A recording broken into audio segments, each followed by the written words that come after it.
Have you ever wondered exactly how to get the most out of your beautiful $6,000 or $2,000 or $12,000 bike? Well, I'm here to teach you.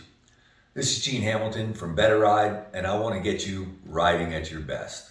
And that starts with a bike that is set up to ride at your best. And that's what we're going to work on today. And we'll start with what I call the cockpit setup. This would be your cockpit, your brakes, your shifter, your grips, your handlebar, your stem, everything that kind of, most of the input to your bike, other than the input on your feet, which is on the pedals, most of your input is in the cockpit. So this is a very critical part of your mountain bike. And we'll start with, in my opinion, one of the most critical pieces of your cockpit, and that is your stem. And the length of your stem really matters. Back in the day, I think many people thought of your stem as a bike fit device. Oh, the bike's a little too short for Gene because he's so tall, we'll stick a giant stem on it. My first bike came with a 150 millimeter stem. That's 150 millimeters long. It stuck out to here. So my handlebars are way out here, basically. And that's not a good way to fit you on the bike because that puts my weight too far forward. It gets my arms too straight and makes me not ride very well. So what you want to do is to go with a 50 millimeter to 35 millimeter stem. I run a 35. It just happens to be what feels best on this bike, but I usually run anywhere from a 35 to 50. But that gives me nice, precise steering and great control of my bike.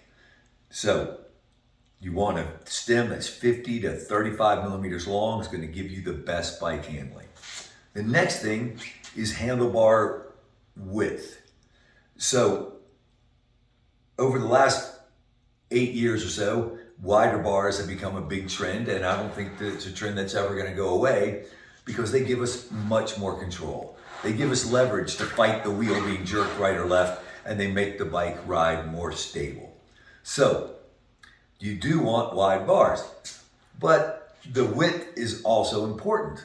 If you're not as tall as I am, you probably don't want bars quite as wide as my bars. So I run 810 millimeter wide bars, and most people run between 810 and about 740 millimeters wide. 740 millimeter wide bars are, in general, very vertically challenged people, and for the taller people, it's more like 800, 810. But there's a way to kind of figure this out for yourself. If you've watched my body position video, it's important that we're hinged on our mountain bikes with a nice flat back.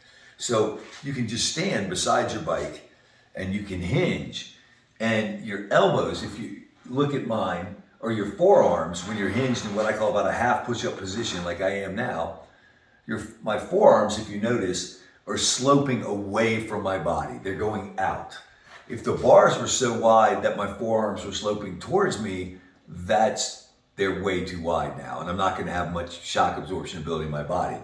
And if they're so narrow that when I'm hinged, my arms are like this, that's obviously giving me a twitchy ride. So that's probably going to be somewhere between 740 and 810 millimeters, depending on your height. And unfortunately, even if you're 5 inches taller than me, it's tough to go much wider than 810 because A, not many people make them, and B, there are trees we have to go through. And I've found that 810 is about the limit. And a lot of people my height that race enduro will even drop it to 780 because that just gives them a little more room. But I just love the leverage of 810. It really helps me corner also. So you got your short stem, your wide bars. There's another big adjustment you can make to your handlebars, and that's called Handlebar Roll. If you loosen up these 4 bolts that hold your bar to your stem, you can actually roll the bar. I'm giving you a big exaggeration here, but you can roll it way forward and you can roll it way back, and neither of those are in what I would call remotely where they should be, but most bars are designed so the logo, in this case it's an old MTB bar of mine, that the logo is facing relatively forward. Sometimes for me it's slightly up and forward, for other people it might be slightly down and forward, but if it's going straight down or straight up, you're probably not in the right position you should be. And what the rolling of the bar does though, and the reason we experiment with this And the reason mine is very important to me, and I have it actually marked with, I actually have a little white piece of paint there and paint on the bar there. I use a little paint marker to do that. That way when I travel with my bike or somebody works on it, I can put it right back where I want it. Because it needs to be precise. It's one of those things that once you get used to it, you're gonna like it a certain way. And usually it takes, when I get a new bike, it takes a bit of experimenting, or new handlebars. And the reason we want to roll it is because of our bodies. They're all different. Our wrists are different, our shoulder widths are different. Everything is different between us.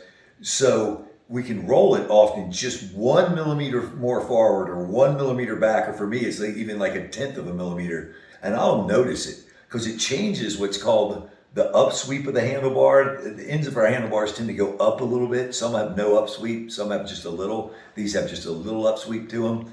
And they also, bars have what's called back sweep. The ends of the handlebars slope back towards us a little bit. And by moving this forward, it kind of decreases the back slope. But by moving them back, it kind of increases that. So experiment and find out what works best for you. So now we got the bars and the stem figured out. Let's work on your brake placement, your brake lever placement. So there's quite a few adjustments we can make with our brake levers.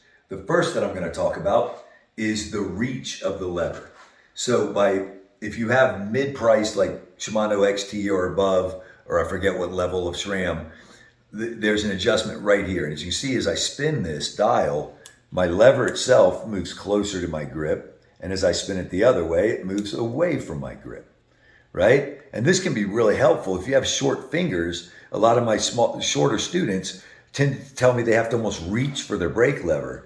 But by bringing it in closer, now they don't have to reach as far. But you notice I've actually, being 6'3", obviously I've got pretty big hands, but I still run my brake levers really close. And there's two big reasons for that. One, my hand is much stronger in a fist, which means I can squeeze with more aggression on this brake without tensing up my forearm because my hand is strong. When my brakes engage way away from the bar, I have to use a lot of forearm strength, which tenses up my forearm while I'm braking, possibly on a rough surface before a corner.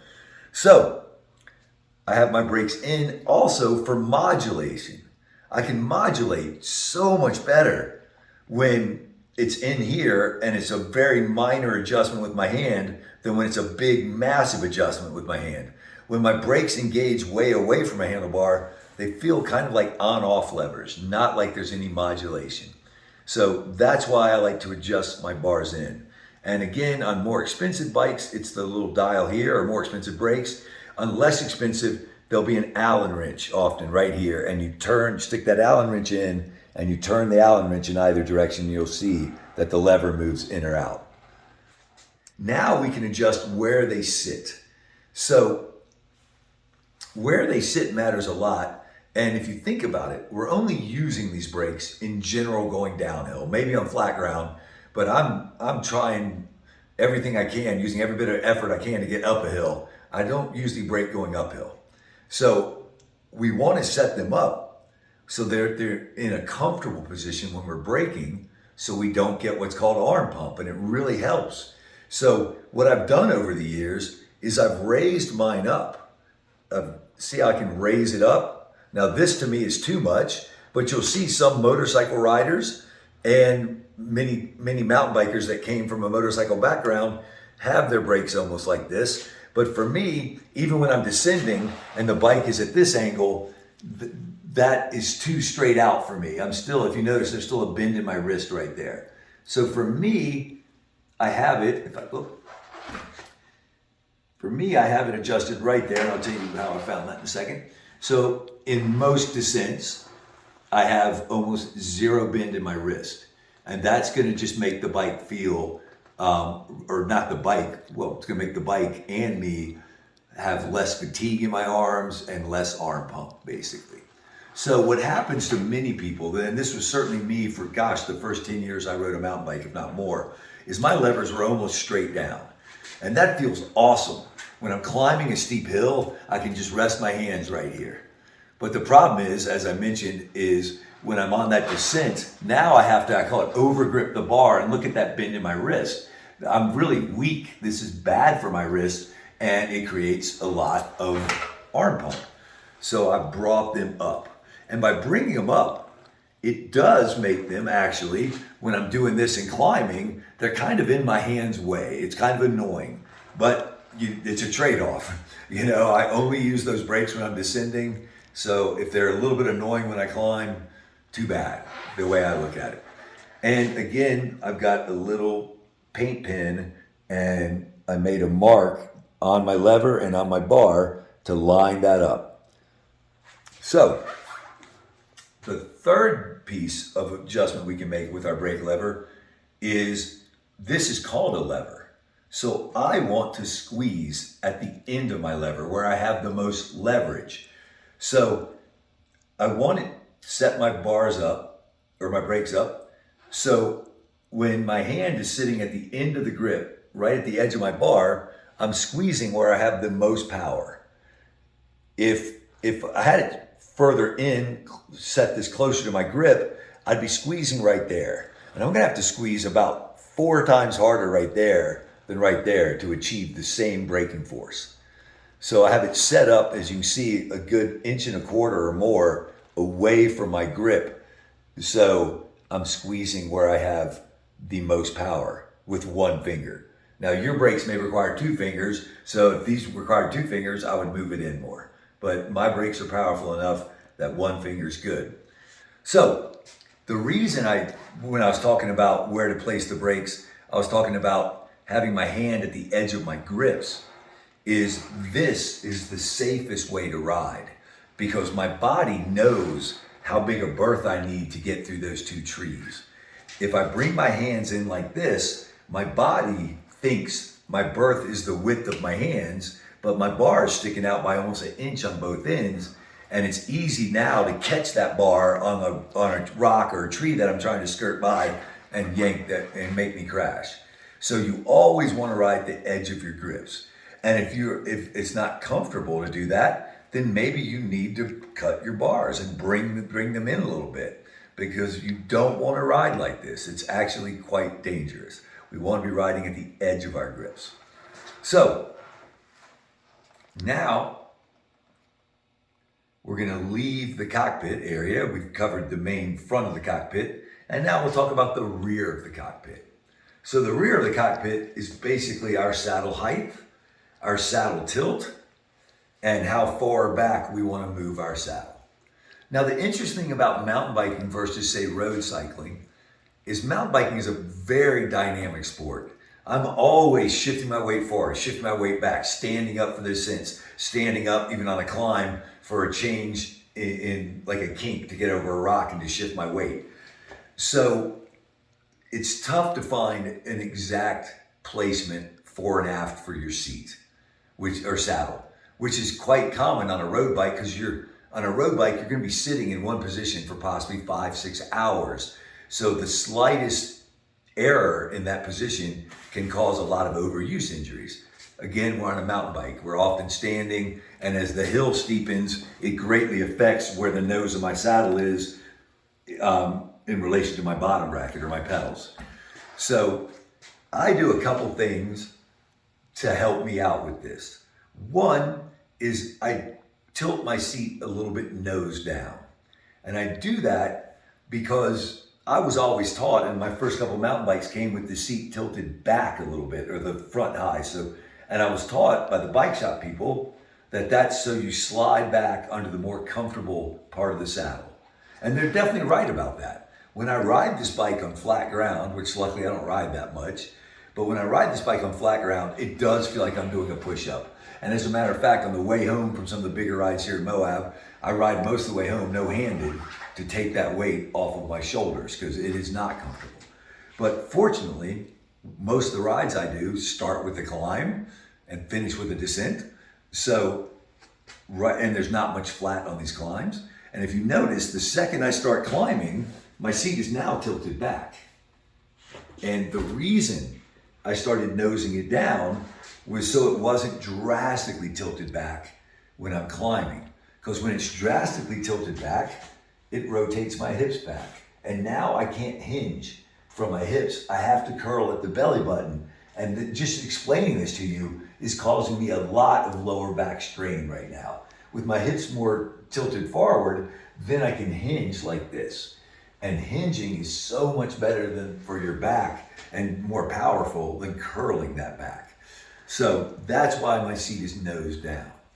Secondly, you'll notice my saddle is as far forward on its rails as it will go. And that's because at my height, even with these nice steep, much steeper seat tube angles that bikes have nowadays, putting my seat further forward, if my seat was centered here, the back of my seat would be over my rear axle practically. And I always felt like I was climbing on a recumbent when my seat is back. The further forward I push my seat, the more when I'm climbing, it feels like I'm pushing straight down, and I can definitely generate more power that way. So I slide my seat forward on the rails. For shorter people, I don't know at all if this is necessary. Your biomechanics are so different than mine. But for a tall person with that much seat post sticking up, it's really important for me to have my seat as far forward as it'll go. Now, the last thing with saddle placement, and probably most important thing, is your saddle height. And how do you find the right saddle height? Well, a great way to do that is to ride around on your bike. Like I wear clipless pedals, I use clipless pedals. And so I'll clip in and pedal around a bit and get my seat, get my butt on the seat where I like it to be when I'm pedaling.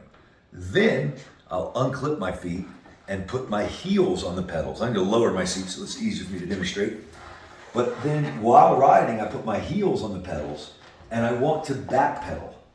And when I back pedal, I'll raise my seat back up. When I back pedal, my goal is at the bottom of the back pedal is for my leg to be almost straight, but still have enough bend that I feel like I can put a little weight on the pedal. If I feel like my leg's locking out, my saddle is too high. If I feel like my leg has a bit of like say as much bend as you're seeing now, if my pedal were at 6 o'clock, this much bend is way too much, and I'm gonna wanna lift it up a little higher to give me more power. So, and then once you find that exact spot, if it feels a little too tippy for you, many mountain bikers lower their saddle a little bit from where it would be, say, on a road bike. So when we're on a technical climb, we don't feel like we're gonna tip over. One of the most important things on your mountain bike is your tires, your tire type, your tire pressure, because they provide your traction. That means these tires are what get you around the corner. They would do all the braking. Your tires do most of the work. So your tires are very, very important, possibly the most important piece on your entire bike. So I'm gonna start with tire type, and tire type depends on your goal. These tires, if you look, they've got pretty big knobs on them, and that's because I ride in a very loose environment, mostly the desert where it's sandy, and this tire provides a lot of traction in that sand. But usually the bigger the knobs, the slower it's gonna roll. So cross-country racers often will have knobs much smaller than this, called almost like a semi-slick. It's just got little bumps on it. And the only problem with those tires is they stink at anything but going in a straight line. They stink at cornering, and they even stink at braking because they don't provide much traction, but they do have less rolling resistance. So my goal is always control. But if you're a cross-country racer and maybe this race doesn't require much skill, but it requires going really fast, then you might think about those semi-slick tires. So, and in the Southwest, Colorado, Utah, Arizona, most of our trails, and most of Southern California, most of our trails are what I call hard-packed dirt with a layer of sand on top. So we can't actually poke in like you can in the Pacific Northwest. So when you can't poke into the ground, we need to put as much rubber on the ground as we can. So what I like about the Maxxis Minion F is it has really big tread, not particularly tall, but if you notice the size of this block, it's really big. It takes up a lot of real estate. So that block puts a lot of rubber on the ground. So in short, the less knobby, the faster rolling in general, but the less control, the bigger knobbies, the better control, but the slower rolling. Now, I'm going to talk about tire width. And this is funny, and I get a lot of heck for this.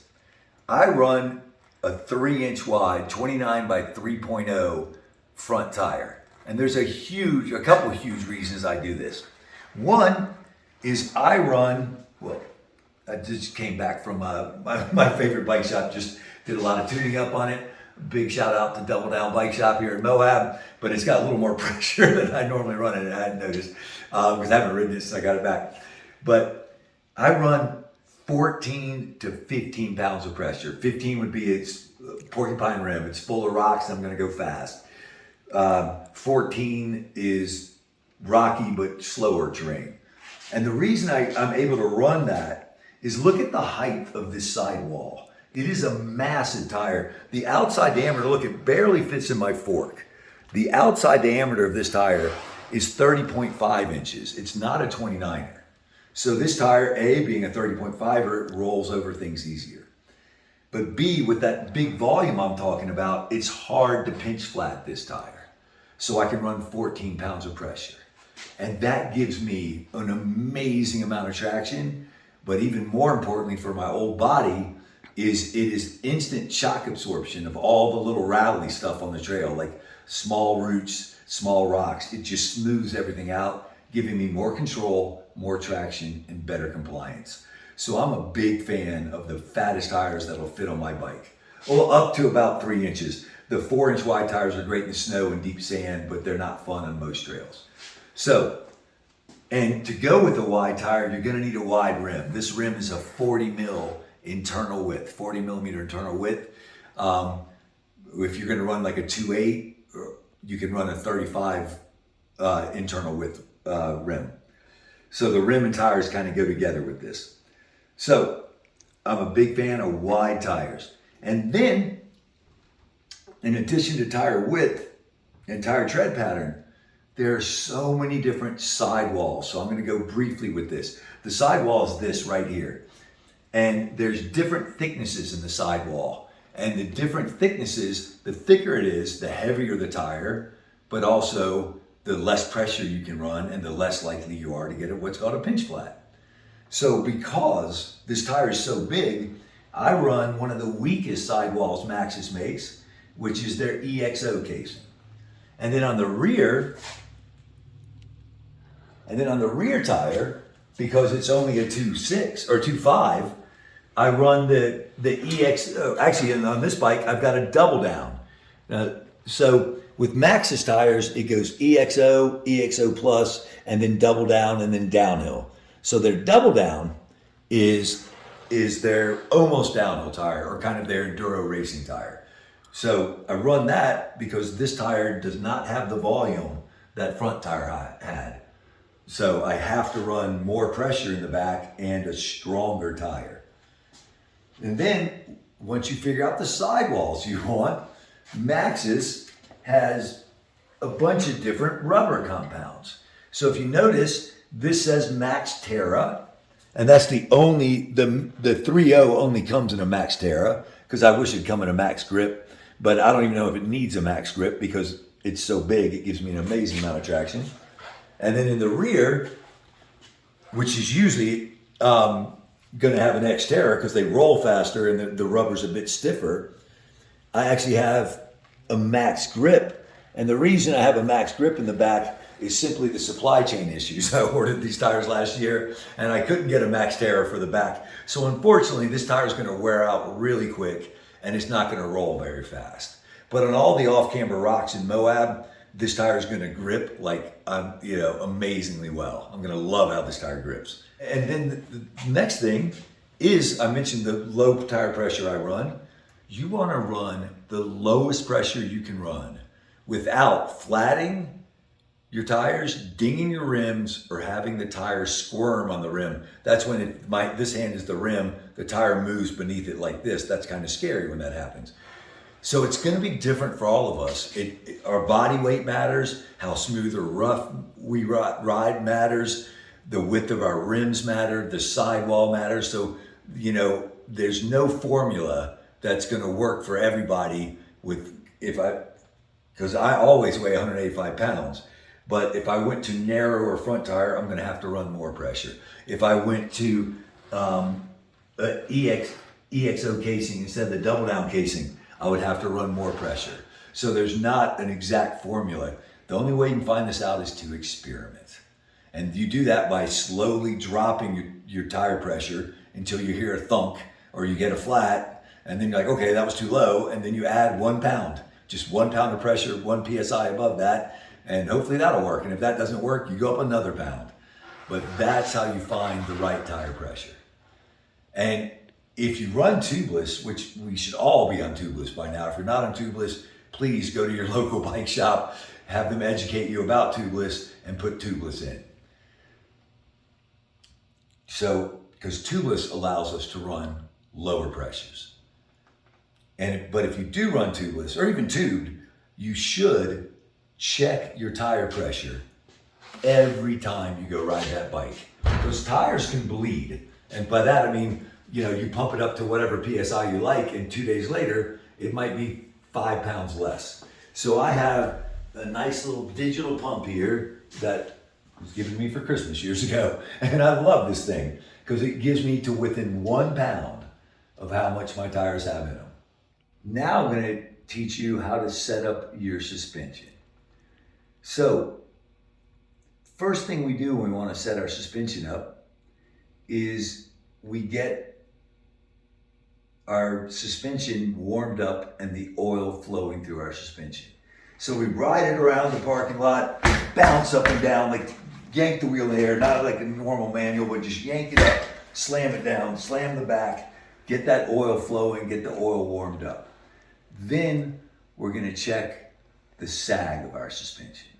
And sag is set, hopefully while riding, after warming up the shocks, you will get in your descending body position with the rear shock unlocked in descend mode, not climb mode. And then after riding around, you want to reach down, or it's even better if you can have a buddy do this, and make sure without bouncing that the rubber grommet thing is stuck against the shock body. I'll do that here. And then you want to just step off that bike without bouncing. And then to measure how much sag, I know this fork has 180 millimeters of travel. And I want this fork to have approximately 20 to 18% sag. So I cut this thing that is 36 millimeters, which is exactly 20 millimeters. Exactly 20% of my sag. And I just do this, and that's darn close. It's sagging a little too much. So it needs a little more air pressure. It would be right there, would be perfect. So that's where it should be, right? Take this cap off and hook my handy shock pump up, you should have a shock pump. If you don't get it from your local shop, you screw this on just like a Schrader valve on your car. You screw this on and it'll tell you the pressure. Once I do this, it probably let a little out. And now I know this fork needs a little more pressure. So it was at about 70, and I'm gonna pump it to about 80 because I think that's what usually gives me the right sag. Now that we've got the air pressure dialed and the sag correct, we're gonna check the rebound. And you always do rebound second because the air pressure that creates the sag greatly affects the rebound. So you always set sag first, rebound second. Now, so the rebound, you want it to come back fast enough that the shock gets ready for the next bump on the trail. but not so fast that it leaps up at you and makes you feel like an ejection seat, like it's gonna throw you off the bike almost. So for me, a great starting point is to have it return at the rate my hands would normally come back towards me. So what I do is I push it down, and that felt like it was lagging a little bit behind my hands. Like my hands were coming up a little faster than the handlebar wanted to, so it's a little too slow. So I'm gonna take the rebound adjuster, which is usually at the bottom of the right leg of your fork, and I'm going to turn it a few clicks. That was 3 more clicks to see if it speeds it up enough to where I want it. And that's still a little slow. So I'm gonna go 3 more clicks down here. Actually, that was 2. Oh, now that feels almost perfect for me. Now, this fork also has this other adjustment called the OTT, and your fork, if you don't have a DVO, probably does not have this adjustment. So I'm not really gonna go over it. If you have a DVO, please go to their website. They can explain it better than me anyway. Now, we're gonna do the same with the rear suspension. And one of the coolest things I learned from Greg Menard is that he likes to run his rebound the same speed front and rear because he says it makes the bike very predictable. So now I want the rear to feel like the front, which actually, amazingly enough, because I just got this from the shop, feels almost perfect. I like that. It feels almost the exact same speed as the front. But let's just say, for argument's sake, it was too fast. So then I would take this red knob, spin my bike around so you see it better. I take this red knob right here, red for rebound again, because this is a Fox shock. And I would turn it, because remember, let's say it was too fast, I would turn it towards the plus symbol, or righty-tighty, to add more damping, to slow it down. And remember, there's clicks. And so once the suspension is dialed, what I'll do once I get this suspension dialed, is I will count how many clicks it is. For some reason, all the pro tuners do it from how many clicks in. So you find out where it is, where it feels great, and then you click it in. And that was 4 clicks for me. 2, 3, 4. So this is 4 clicks from as slow as it'll go, basically. And I'm gonna write that down. I'm gonna write down the amount of air pressure in this shock that gave me the right sag, and I'm gonna write down how many turns on that rebound dial. I'm gonna do the same on my fork. So again, just like your tires, your suspension can bleed some air, usually a lot slower than your tires do. But every week or so, I like to check my suspension pressure and make sure it hasn't changed. That's the quick and dirty way to set up your suspension.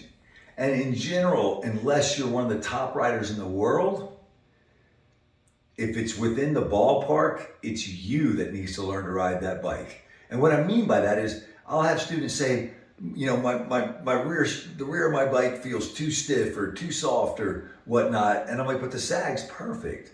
I'm like, yeah, but it feels really rough. And I'm like, oh, you know, it feels really rough for me when my suspension's set up perfect, but I'm cold and I'm on the trail with not warmed up muscles. It feels like my suspension stinks when I'm doing that, because usually I'm going slower than I normally ride. And the faster you ride, the stiffer you're gonna make your suspension. And the slower you normally ride, probably the slightly softer you're gonna make your suspension. So when I'm riding slow, my suspension's actually a little too stiff and my body's too stiff. So it feels like my bike's messing up, but I'm really the problem here. So don't spend hours and hours getting this wired. Spend your hours practicing your vision, practicing your cornering technique, but do get the right amount of sag and what feels like correct rebound going. So now we're going to talk about your pedals. And there's not much bike setup involved with pedals. If you run clips, you can adjust how tight the clips are. That's about the only adjustment you can make. This little screw right there, if I screw it towards plus, it makes it tighter. If I screw it towards minus, it makes it clip looser. But most people run a flat pedal. And as a matter of fact, there's absolutely nothing wrong with flat pedals. And in my humble opinion, unless you are a downhill racer, cross-country racer, or an enduro racer, you probably, if you're not one of those, you probably want flat pedals because they force you to actually use good technique in some places, and they give you more confidence because you can put that foot down when you're learning or you make a mistake. So it used to be that bike shops would say after you bought a bike, come back in a few weeks and you get better at riding that bike and we'll upgrade you to clipless pedals. They are not an upgrade. They do allow you to produce more power, but at the sake of efficiency.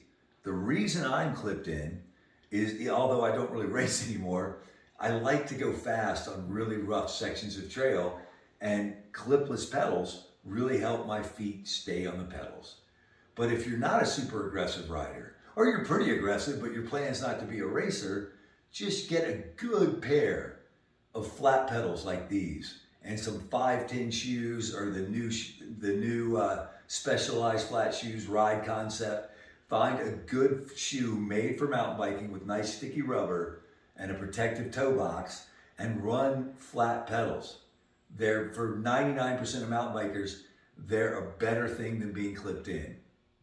So that is my quick and dirty way to set up your mountain bike. And you know, a couple other things that go with mountain bike setup. One of the biggest is, as I mentioned a little bit through the video, I just got my bike back from Double Down Bike Shop, who had put a lot of effort into servicing my bike. Or find a bike shop you trust, and when your bike needs something, you know, a stitch in time saves nine. That's what my mom taught me, right? So do the scheduled maintenance. You change the oil on your car, don't you? Change your brake fluid every now and then. Change, you know, everything has a service interval. You can look it up on the website of the manufacturer and do that service. If you're not very aggressive, you might be able to go a little longer than their service intervals. If you're very aggressive like I am, you probably can't go as long. You might want to service it before their service intervals are done. So take care of that bike. Keep that bike in great running shape. Clean it every now and then. Check it for loose bolts. Check it for cracks in the frame that or handlebars or any part of the bike that might break and kill you. And keep your bike running at its best, and you're gonna get a lot more out of that bike. So I hope you learned a lot from this video, and of course, smash that like button and subscribe to Better Ride for more instructional videos. I love helping you out. So now forget about my video and go hit the trails, or maybe fix your bike up and then go hit the trails. Create your best ride yet.